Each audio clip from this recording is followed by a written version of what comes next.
Number one propaganda that we will not be falling for in the sewing world is that you cannot learn if you are an adult. I see a lot of comments on TikTok and Instagram to people who are sewing new things or upcycling things and saying, I would be unstoppable if I was able to sew, or I wish I would have learned as a kid, I wish I would have learned from my grandma.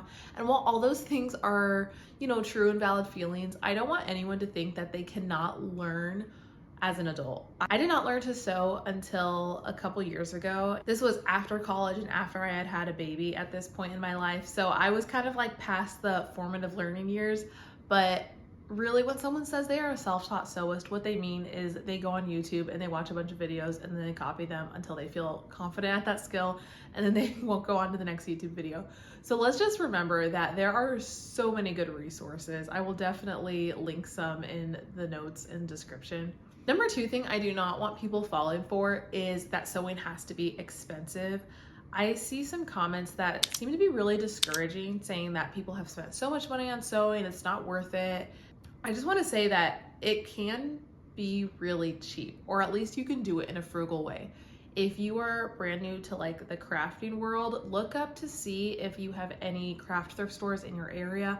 I live in Iowa, obviously a more rural area, and there's a craft thrift store within 10 minutes of me, and that's where I get 90% of my fabric and my notion. I highly recommend that you look that up to see if you have one. Also, don't be afraid to shop at Goodwill or any other thrift stores. Other than your sewing machine, which again, I would suggest you go on Facebook Marketplace and don't spend more than $50 or $75 on your first one if you're trying to just see if you like it. There are really inexpensive ways to approach this craft and approach this hobby. It does not have to be an expensive thing. Number three thing I do not want anyone falling for: hoarding fabric. Okay, you guys have all seen my hallway with all the fabric. You saw that last week that I unpacked that. You saw that I got this box in. I have now had this box of fabric come in, and I just saw the way out of delivery. I don't know where to put it. My fabric room is full. It seems like a lot of fabric's been coming in the last month. I need a bigger house.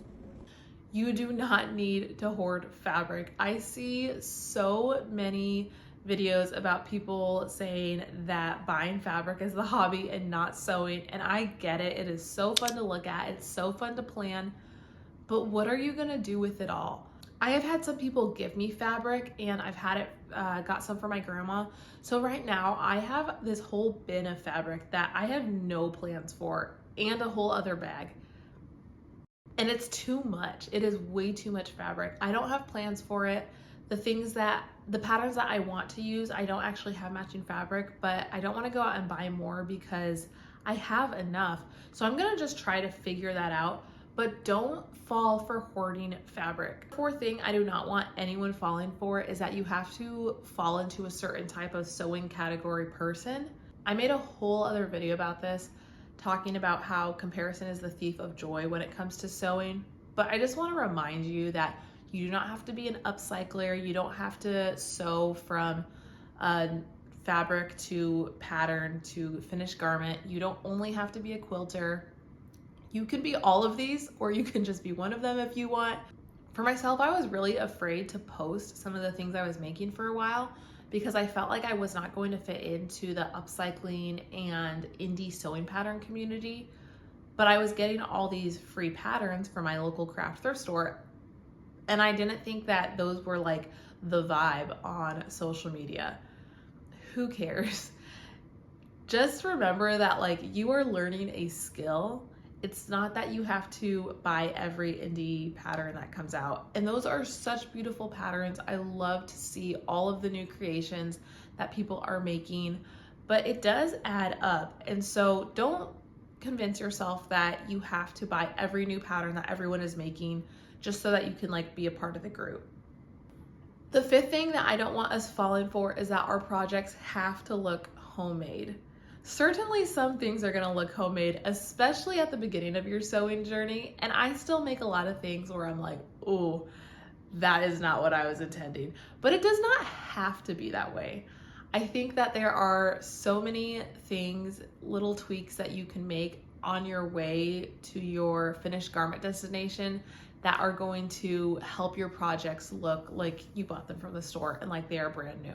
I'm gonna share a beginner sewing tip that will help with this in like the after hours of this podcast, But if you're just here to listen about the propaganda, then that's it for you. I just want you to keep in mind that you are learning a new skill. It is a wonderful thing, and you don't have to kind of sew like everyone else. You don't have to spend money like everyone else, and you certainly do not need to collect as much fabric as other people that you see. Push yourself a little bit, get creative with your projects, you know, do a little patchwork, and happy sewing. Thanks for sticking around for the after hours. So the first beginner sewing tip that I want to share for today is that if you are getting into pattern sewing, you can actually iron out patterns. If you thrifted a pattern and it's all crumpled up, you can iron out that paper so that your cutting will be more exact once you're done with it. In terms of trending things right now in the sewing world, arrow sewing cabinets are trending. Those are really high in search terms right now. They look really nice. I saw that one of them at least is almost $3,000. So maybe this is for more advanced, you know, sewists. But I also see sewing cabinets all the time on Facebook Marketplace. So definitely look there before you go out and spend a couple $1,000s on a nice cabinet. The number 2 search term that is like super high trending right now, it is up 3,900%, is the American Sewing Guild, kind of like a local chapter of sewing people that meet. And I think it's typically once a month. It might change based off of where you are. There is actually one in my town where I live. Unfortunately, I have never been able to make it on the days that they provide these chapters because they're usually Saturday mornings and I just have things that are going on. But it looks like people are really looking into these. So if that's something that is in your community, I would definitely recommend going so that you can meet other people who do it. I'm actually thinking of starting a sewing club here in my town, something that could be done in the evenings. I think I'm initially going to just start it in my home. I feel like it could get a little weird if I'm just inviting random people here, but also it could be amazing. I might just start it out with like some of my friends and maybe just teach them how to sew certain things and then open up to the community at large and maybe, you know, move the location. I want it to be no cost or really low cost to just cover the price of, you know, if we had to rent a space. If anyone has ever done this or if they have ideas on how I could make that work, please let me know because I'm really craving community in that area. I'm really craving like meeting other people who are into it and who I could do it with. What I'm working on right now is this Simplicity 7501 pattern, or at least I have plans for this. I haven't cut it out yet. I'm planning to make these shorts.